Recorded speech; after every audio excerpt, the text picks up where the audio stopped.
I always believed that after a lifetime of sacrifice, working tirelessly to provide for my family, retirement would finally bring me love and respect. But on my very first day at home, my son's words cut me deeper than any wound life had ever given me. This house doesn't need another mouth to feed. Don't just sit here being useless and a burden. Those words weren't just cruel, they were daggers, piercing straight into my heart, heavier than any weight I had carried for decades. And as if that wasn't enough, he immediately forced a job upon me cleaning sewers in a filthy wastewater plant. I smiled. I nodded. I played the part of the submissive father, hiding my icy rage behind a mask of silence. But inside, I knew the truth. He had gravely underestimated me. Because from the very moment I never showed up at that job, a bitter truth began to unravel, one that would turn his life upside down forever. The price he must pay has only just begun. Before we continue, please subscribe to the channel and let us know where you're listening from in the comments. I have wonderful news, I said, my voice filled with excitement. Today is my last day at work. I'm finally retired. The fork slipped from John's hand with a sharp clang, rolling across the table. Maria's eyes widened, her mouth forming a perfect O of shock. The air in the small kitchen froze, as if someone had just poured a bucket of ice water over us. I beamed at them, heart brimming with anticipation.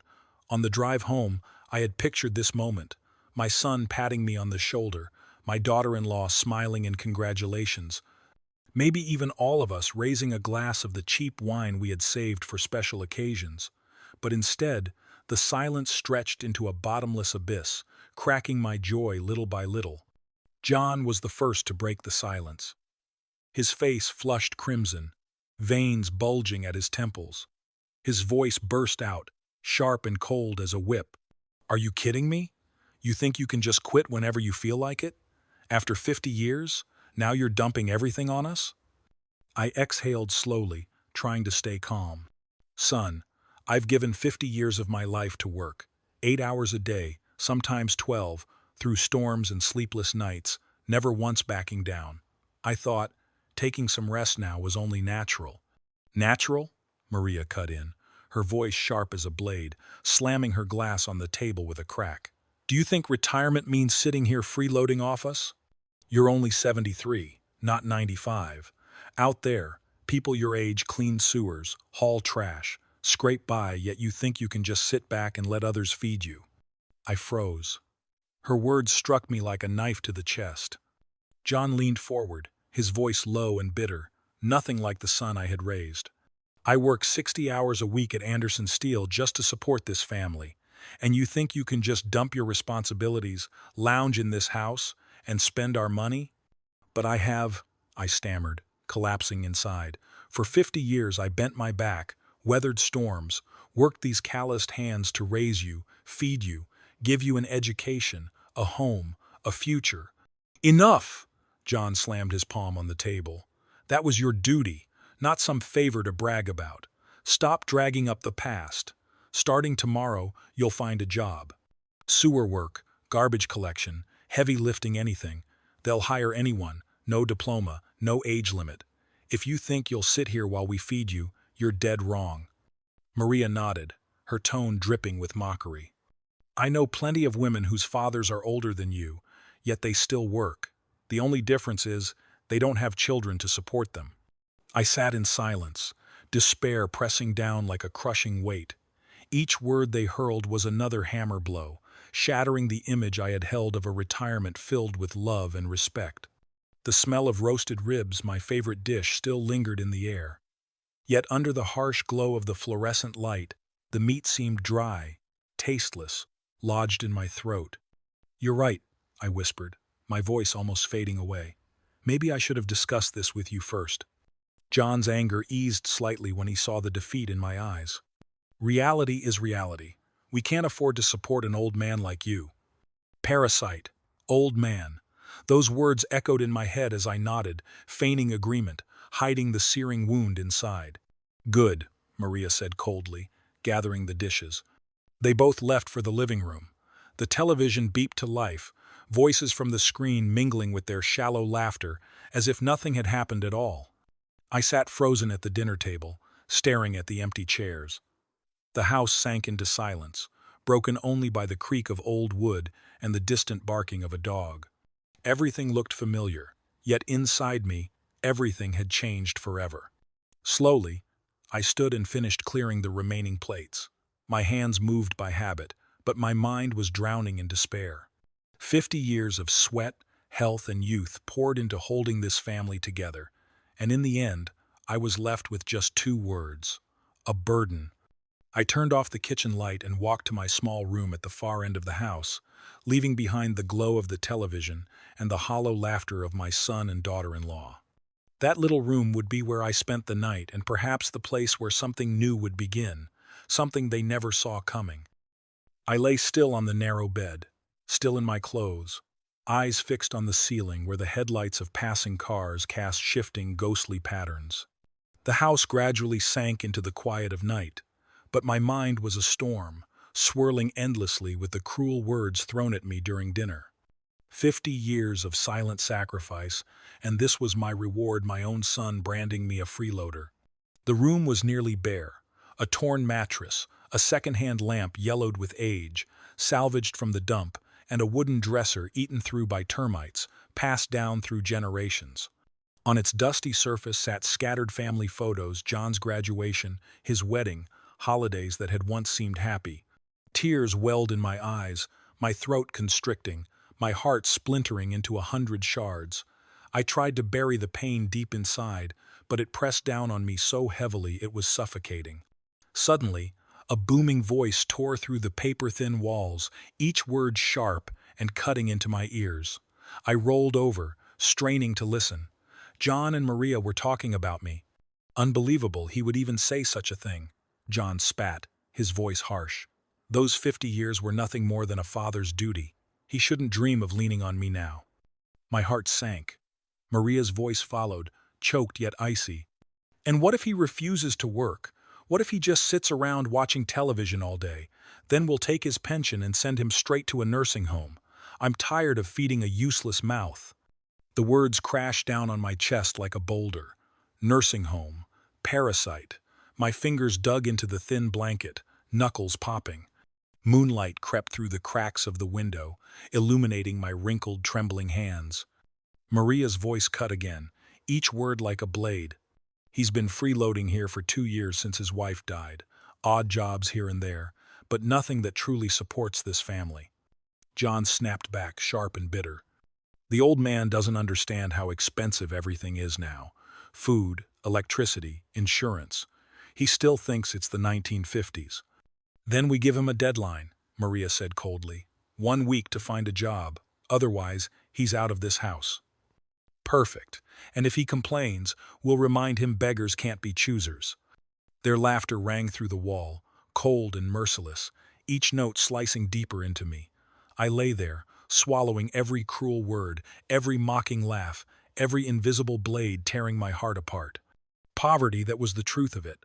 I closed my eyes and remembered the documents I had once signed. $47,000 for John's first year of college, $9,000 for his wedding. Forgotten now, as if they never happened. Forgotten, even as they lived in the very house that was mine. Memories rushed back years of endless jobs, doing whatever work I could find. Carrying loads until my back gave out, sweeping factory floors through the night shift, enduring insults and crushing pressure, all to give my family a decent life. I ate cold rice, drank water instead of proper meals just so my son could walk into school wearing new clothes, just so he could have the education I never had. I remembered the night he called, panic in his voice. "Dad, I don't have enough money." My hands shook as I reassured him. "Don't worry, son, I'll handle it." And I did. I worked extra shifts, traded my sleep, my health, my very years of life to buy him that opportunity. His wedding replayed in my mind, Maria in white, John glowing in his rented tuxedo. Everyone thought it was a modest affair, but the costs had nearly doubled. I had quietly covered the difference. I had sat there, watching them dance under the lights, eating the wedding cake I paid for, smiling in silence, happy for their joy. And now this was my reward. But deep within the wreckage of my pain, Another fire rose, a cold, calculated anger that startled even me with its strength. They thought I was just a weak, helpless old man, broken and resigned. They had forgotten who I truly was. So, I began to plan. Tomorrow, I would agree to their demands. I would let them think they had won. I would let them believe I was beneath them. All the while, I would be positioning myself exactly where I needed to begin. Sometimes, justice arrives at the perfect time, and I had lived 73 years learning the art of patience. I pulled the blanket to my chin and closed my eyes. Morning would bring a new opportunity, and I intended to be ready to teach my son a lesson he would never forget. When I stepped into the kitchen, the gentle fragrance of jasmine tea had already spread through the room. John stood by the counter in his casual weekend clothes, while Maria carefully drizzled sauce over a perfectly medium steak, the aroma of meat mingling with the faint trace of tea. Both of them looked up when they saw me. In their eyes lingered curiosity and a trace of hostility from last night's tense conversation. "John, I've thought about what you said," I said slowly, taking my familiar seat, my tone calm. "You're right." The jasmine teacup in John's hand froze mid-air, while Maria's knife stopped on the half-cut steak. Clearly, they had been expecting an argument, maybe some weak pleading from me about my retirement dream. "Really?" John set the cup on the table, his eyes narrowing in suspicion. "You won't argue anymore?" "What's the point of arguing?" I kept my voice steady and soft. "At my age, I should contribute to the family. I understand that now." Maria glanced at her husband, her eyes doubtful, perhaps wondering if this was some kind of trap. John straightened his shoulders, his managerial air rising. "If you're being realistic, I have a solution," John said, his tone dripping with condescension.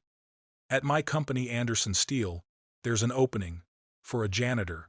The corner of my mouth twitched, but I quickly controlled it. "Sounds perfect. I'll take it." "So you agree to clean the offices?" Maria asked with a hint of surprise before breaking into a satisfied smile. "Honest labor makes any job worthy," I replied, my gaze fixed on Maria.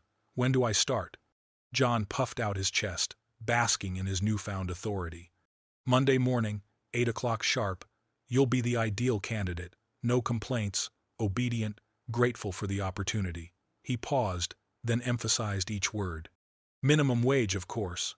But beggars can't be choosers, right?" I nodded, lowering my face, wearing the look of a man resigned to orders from someone in power. "I'll have to talk to my boss, Mr. Kevin, for approval," John continued, "but I'm sure he'll understand. Maybe he'll even pity you." Kevin, my old friend, a successful businessman, a respected executive, the same man who once sat with me in a garage 30 years ago, dreaming of startups. I lowered my gaze, speaking meekly, as though pleading for a favor. "It's good of you to arrange this for me." Maria reached across the table, patting the back of my hand with patronizing confidence. "See, it wasn't that hard. You just had to accept reality." "My reality?" I sneered inwardly. "If only you knew." Out loud, my voice softened. "Thank you both for helping me understand. It'll be good to have a purpose again, to contribute to the household income." John nodded, pulling out his phone as if to flaunt his power. "Exactly. I'll call Kevin this afternoon so everything's ready by Monday morning." I nodded again, already imagining Kevin's reaction to such a ridiculous request. In my mind, I could already see my return to Anderson Steel, and it would be nothing like John imagined. Monday morning arrived, crisp and cool. John boasted proudly to Maria that he had solved his father's problem, even buying me cleaning supplies in advance. I played my role perfectly, nodding in gratitude, though inside I was simply counting down the hours. At 7:20 a.m., I sat in the kitchen, sipping jasmine tea and reading the newspaper. Outside, neighbors bustled off to work, unaware that a small revolution was about to take place. The pile of cleaning supplies John had bought still sat untouched in its bag, props for a cheap play. At 8:10, the phone suddenly rang, buzzing violently on the table, clattering with metallic rattles. I picked it up slowly, deliberately, letting it ring longer, then lifted it to my ear. On the other end came a piercing scream, almost shattering the eardrum. "Where are you?" John's voice exploded, filled with both rage and panic. My boss just chewed me out. Kevin was expecting his new janitor, and no one showed up.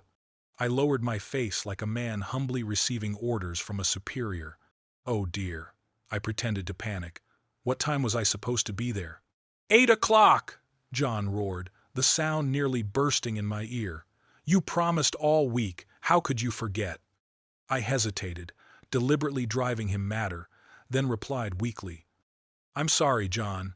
Old age. The mind isn't what it used to be. This isn't about age. His shout thundered like a storm, rattling my room. I vouched for you to Kevin, said you were reliable. Now I look like a fool in front of the entire company.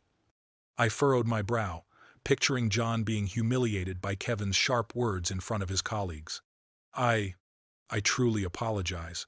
Maybe I can come in this afternoon to make up for it? I said, my tone frail and pleading. No, John snapped. Tomorrow you show up at 7:40 sharp, if not. He trailed off, then lowered his voice, as though remembering he was speaking to a forgetful old man. Don't let this happen again, Dad. My reputation is on the line. I understand, I replied evenly. He hung up. I leaned back in my chair, a satisfied smile spreading across my face as I sipped my hot jasmine tea. The rustle of the newspaper filled the quiet as I folded it neatly. On the table, a small succulent sat fresh and green beside a neatly stacked folder and my laptop waiting in place. I stepped toward it, my heart as calm as a still lake. Phase 1 had gone flawlessly, and tomorrow the real performance would begin. Stage 3 required careful preparation, but the foundation was already laid. John's angry shout still echoed in my head as I stepped toward the small desk in my study, where 2 yellow folders lay neatly in place. I had poured my energy into this strike for 2 months, ever since that gloomy January afternoon when I uncovered Maria's terrible secret. That day, I happened to notice a few papers on the kitchen counter, bearing the letterhead of Riverside Accounting Group. Carelessly, Maria had left them beside her coffee cup while answering a phone call. With 50 years of experience scrutinizing financial reports, my eyes instantly caught the irregularities in those invoices. Beneath the office supplies section, an item listed at $968.30 was in fact a warranty for a device that cost only $2,749. Another invoice showed a maintenance fee of $2,740, an amount far beyond the norm for a family business. These numbers were too inflated, too unreasonable. Interesting, I muttered, quietly snapping photos of the entire stack with my phone. That evening, I called an old acquaintance, Edward Turner, a forensic accounting expert who still owed me several favors. Edward, can you look into a few things at Riverside for me? I said casually, strictly confidential. 3 days later, Edward sent me the reconciled figures. The shock was chilling. Maria had systemized an embezzlement scheme by inflating expenses and pocketing the difference. An office supply bill of $412 had been raised to $968, a difference of $556.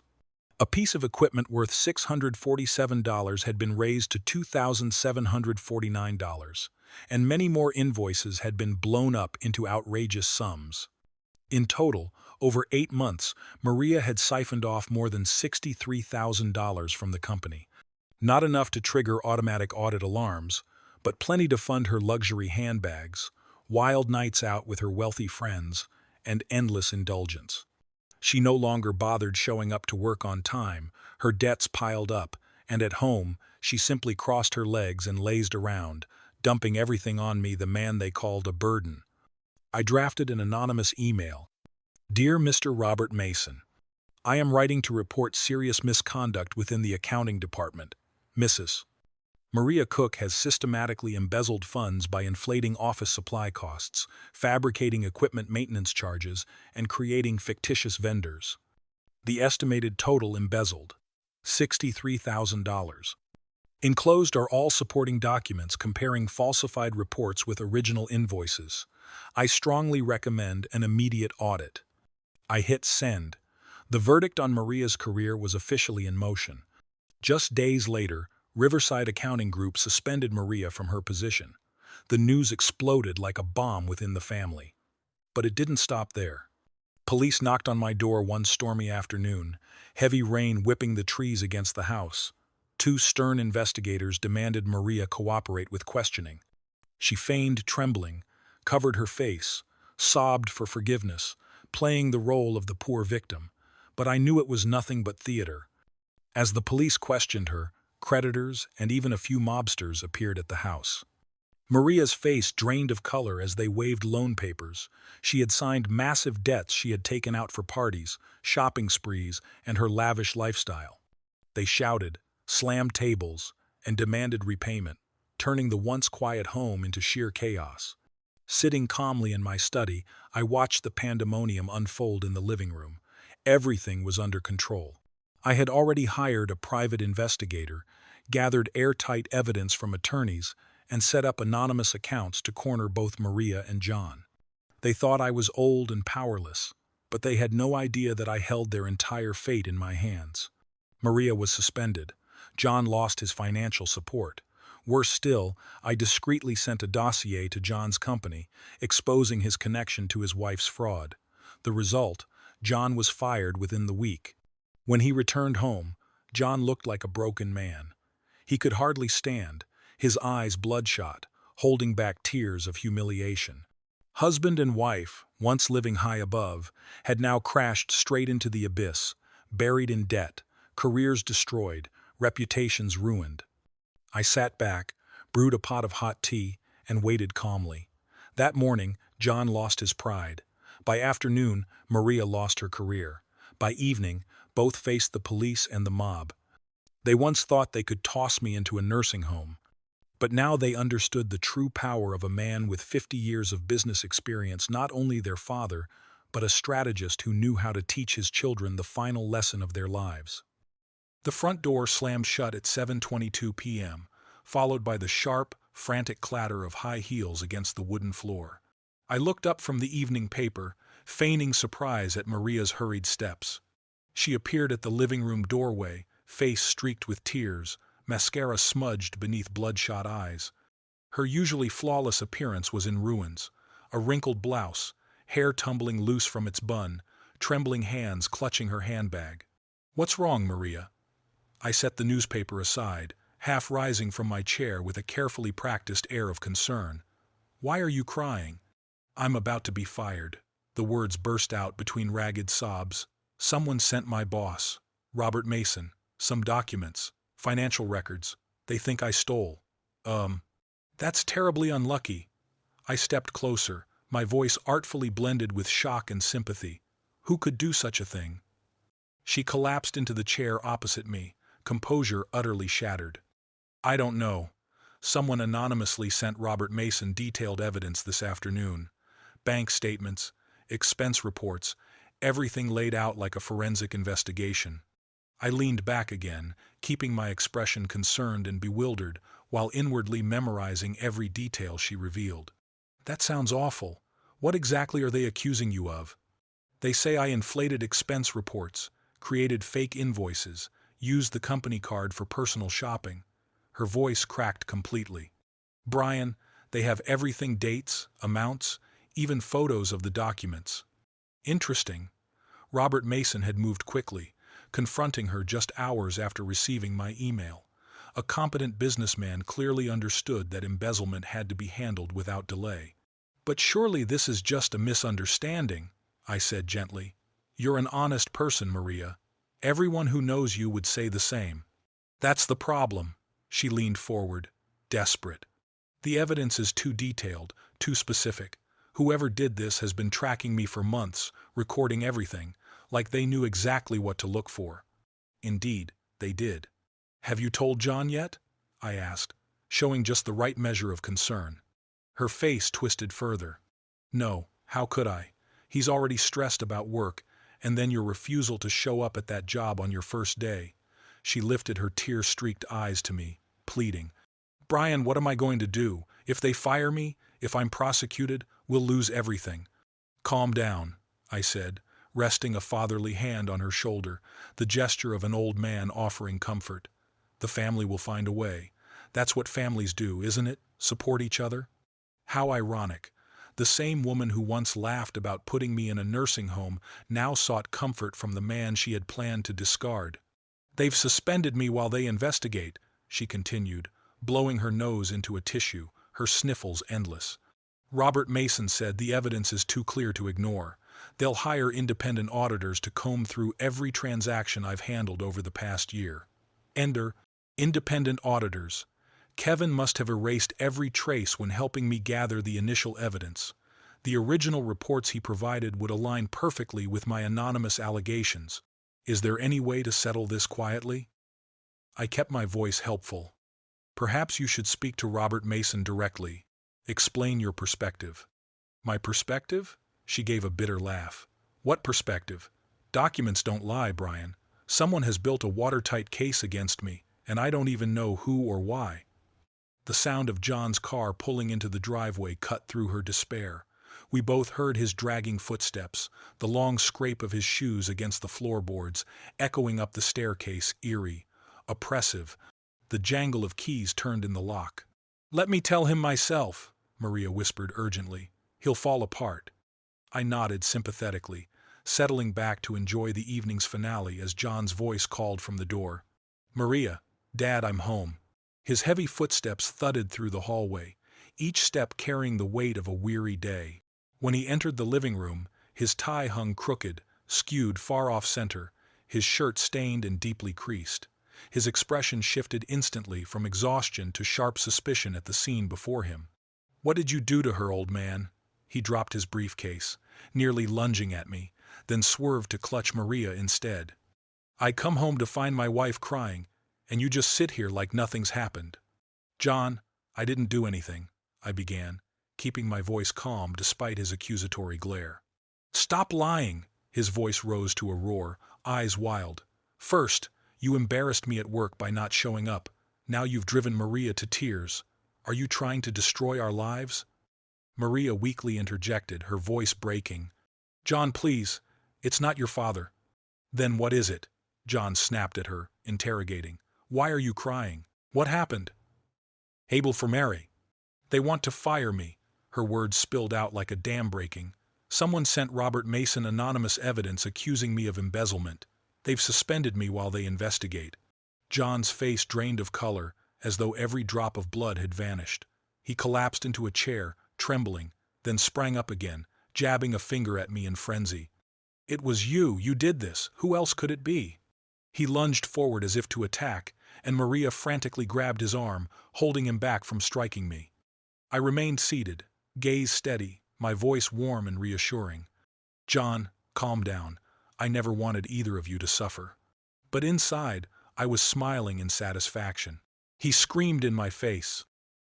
"Tomorrow you're coming to work with me, no more tricks.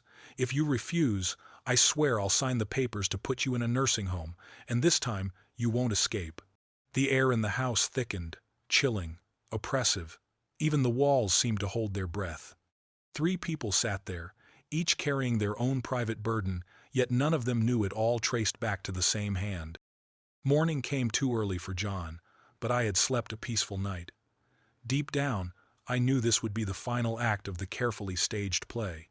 Slowly, I put on the work clothes he had bought for me, each piece, nothing less than a prop for the most important performance of my life. When I stepped into the kitchen, John was already there, clutching a steaming cup of jasmine tea, gulping it down with grim determination. His face bore the traces of a sleepless night, dark circles under his eyes, unshaven stubble, and the tense expression of a man desperate to prove he was strong enough to control everything. His eyes burned with seriousness, pride laced with resentment, arrogance, and defiance. "Ready?" he asked challengingly, without even pretending politeness. "Ready?" I repeated, pulling my jacket shut with a sharp zip, completing the janitor's uniform. My face remained blank, my gaze steady, but I deliberately lowered my head so he wouldn't see the smirk forming inside me, the smirk of someone who already knew the grand finale was about to begin. The drive to Anderson Steel passed in tense silence. Morning traffic in Chicago seemed to be the only outlet for John's restless energy. Horns blared, signals beeped, the city buzzed with life. He gripped the steering wheel so tightly his knuckles turned white, his breath coming fast and uneven. I sat quietly in the passenger seat, watching familiar neighborhoods slide by, mentally counting down the minutes before everything changed. "Let me make this clear," John finally spoke, his voice an odd mix of forced calm and pent-up tension. "Today there will be no excuses, no wrong time, no sudden illness, no pretending to forget. You will show up, you will work, and you will make me look professional in front of my boss. Do you hear me?" "I understand," I replied softly, keeping the submissive tone he expected. "Really?" he snapped, cutting me a suspicious glance. "Yesterday your little stunt nearly cost me my job. Kevin was questioning my judgment, why I vouched for someone so unreliable. I had to beg him to give you another chance. So this time, absolutely no games." Poor Kevin. He must have been truly puzzled, wondering why the son of his business partner insisted on hiring that very same partner as a common laborer. The more John spoke, the harsher his voice became, full of command. "From now on, everything goes my way. I speak, you listen. I order, you obey. Don't you dare think this is a game. Don't dream that you can manipulate things for your own ends. Your time is over. Now, I'm the one in charge." "Don't worry, son," I said, letting just a trace of hidden confidence slip into my tone. "Today things will be different." He turned to me sharply, suspicion flickering in his eyes, as though he had just caught something unusual in my voice. "What do you mean by that?" "Only that I see things more clearly now," I answered gently. "Sometimes it takes time to recognize the truth." Inside, I smirked with triumph, eager for the moment when the truth would finally be laid bare. And then Anderson Steel appeared before us, a massive block of glass and steel, the modern symbol of 30 years of growth from Kevin's small garage. John had driven past it thousands of times, but he never knew his father had helped build the empire itself. "There it is," John said, his voice filled with pride and worry, yet still dripping with arrogance. 5,000 employees, a multi-million-dollar company. This is where real men work, Dad. This is success. Indeed, it was success. And today, John would learn just how much of that success belonged to his family. The car turned into the parking lot near the main entrance. John cut the engine, and the sudden roar of the motor dying left the sharp smell of gasoline in the air. It burned my nose, making me sneeze loudly, followed by a rough cough. "Coo, coo." His hands trembled on the steering wheel, nearly making the car lurch. For a brief moment, I glimpsed the chaos seething inside him, whether it was anger, fear, or sheer exhaustion. I couldn't tell. "Remember this," John said sternly, his voice dripping with resentment and arrogance. "Whatever happens in there, you listen to me. I speak, you stay silent. Always show respect and gratitude for this chance. Understood?" "Of course," I replied, suppressing the irony of being lectured about my own company. John opened the door, stepped out, and waited for me on the sidewalk. Together, we walked toward the glass doors, the threshold to the grand finale of this family drama.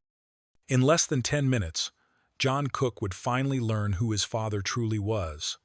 The glass doors of Anderson Steel slid open with a soft whoosh, revealing the gleaming desert stone-tiled lobby I hadn't set foot in for months. John strode forward with confidence, nodding slightly at the security guard who immediately waved us through without question. A curious irony, since I was the one who had helped design that very security system many years ago. "Stay close and keep quiet," John muttered as we entered the main hallway. "Let me do the talking." The corridor buzzed with the usual morning rush, employees clutching coffee cups, hurrying off to meetings, chatting about projects. I recognized a few familiar faces, but none spared a glance for the old man in a janitor's uniform trailing behind a nervous mid-level manager. From the supply room, John fetched a mop and a bucket of water, handing them to me with thinly veiled triumph. "Take this. Look the part until Kevin sees you." I took them without protest, secretly amused by this final charade.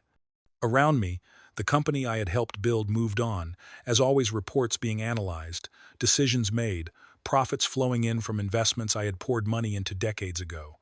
"There he is," John breathed, straightening his tie, trying hard to compose himself. Kevin Anderson was approaching from the far end of the hallway, making his customary morning rounds. At 68, he carried himself with the quiet authority of a seasoned CEO, silver hair neatly combed back, eyes fixed on the tablet in his hand. "Mr. Anderson," John called out, his voice overly reverent. "Perfect timing, sir." Kevin looked up, speaking slowly, calmly, with a hint of confusion. "You've brought the man you said was the new janitor?" His gaze slid past John and landed on me. For a fleeting moment, recognition flickered, followed by a hard glare, a furrowed brow, and a tightening expression that made the air itself feel heavy. John puffed out his chest, proudly declaring, "Yes, sir. This is my father, the janitor." The atmosphere froze. Kevin narrowed his eyes, his voice dropping into a deep, commanding register. "John, you just brought Brian Cook, one of the largest shareholders of this company, into my building holding a mop, and you're standing there proud of it." The blood drained from John's face. His mouth hung open, his eyes wide, his body stiff as he stammered wordlessly. Kevin's tone sharpened, each word striking like a hammer. 30 years ago, your father invested $500,000 into this company. Without him, there would be no Anderson Steel. And now, you've just cost yourself your job. You are terminated, effective immediately." John stood paralyzed. His briefcase slipped from his hand, hitting the floor with a chilling clack. I set the mop down and straightened my back. Gone was the bowed figure of a weary laborer. In its place stood the dignity of a businessman who had risen from nothing. My voice trembled as I fought back tears. "Kevin, I was once just a poor man, doing whatever I could to survive. But through sweat and sacrifice, I built from nothing. And when I invested in this company, I believed it would become our shared pride. Yet my own family, they never saw the truth. To them, I was only a burden, a parasite." My voice cracked, weighed with both sorrow and bitterness. John stuttered, desperately trying to defend himself. But I need this job. It's a high-paying position. I've worked so hard, flattering, pleasing, doing everything to get promoted. I have Maria to support, a family to provide for. Mr. Anderson, please reconsider." Kevin shook his head, frowning deeply. "Your father entrusted you with a legacy, and yet you chose to belittle him." Suddenly John erupted, shouting, raging, flailing his arms in frustration. His eyes burned red, his body convulsed with helpless fury, but the truth stood immovable before him. I looked at him, my chest tightening with grief. "Son, I tested you. I chose to live simply to see if you would love me for who I truly am, not for my money. And in return, all I received was rejection, abandonment, and scorn." The office fell silent. Only John's ragged breathing and the faint hum of the air conditioning filled the space. Kevin laid a steady hand on my shoulder, his gaze heavy but resolute. "Brian, this company will always welcome you." I nodded, my voice calm. "Thank you, Kevin. But this time, I truly wish to retire on my own terms." Turning to John one last time, I said softly, "Perhaps this experience will finally teach you respect, humility, and the understanding that poverty and the choice of simplicity are two entirely different things." John bowed his head, tears streaming down his twisted face. His entire world had crumbled. Indeed, it was true. After enduring days of humiliation, scornful glances, and even threats, I was finally standing where I truly belonged. Not as a burden or a parasite, but as Brian Cook, a successful businessman, a respected partner, and above all, a man who had come to understand the true value of dignity. I exhaled deeply, as though lifting tons of weight from my shoulders. In that moment, I accepted everything that had passed: the wounds, the cruelty, even the pain inflicted by my own son. John lowered his head, tears streaming down his face, his shoulders trembling. His sobs broke the silence. "Father, I was wrong. I was blind, selfish, and foolish. Please forgive me. I don't deserve it, but I cannot bear to lose you again." My heart ached. In that moment, I realized the punishment had been enough, and what my son needed was not a cold verdict, but the embrace of a father. I stepped forward and pulled John into my arms, the very son who had hurt me the most, yet remained my flesh and blood. Both of us wept like children. A quiet smile spread across my lips, not the prideful smile of victory, but the smile of a man who had regained truth, respect, and, most importantly, the heart of his son. From this moment on, I knew my life carried no regrets. This story is not only about justice or honor, but about fatherhood, forgiveness, and the tears that truly heal. If you feel the power of this story, please like this video, subscribe to the channel, and share your thoughts in the comments. And don't forget to click the box on the left to hear the next story, where secrets, lessons, and unexpected truths are waiting to be discovered. Thank you for being here, and I'll see you on the next journey.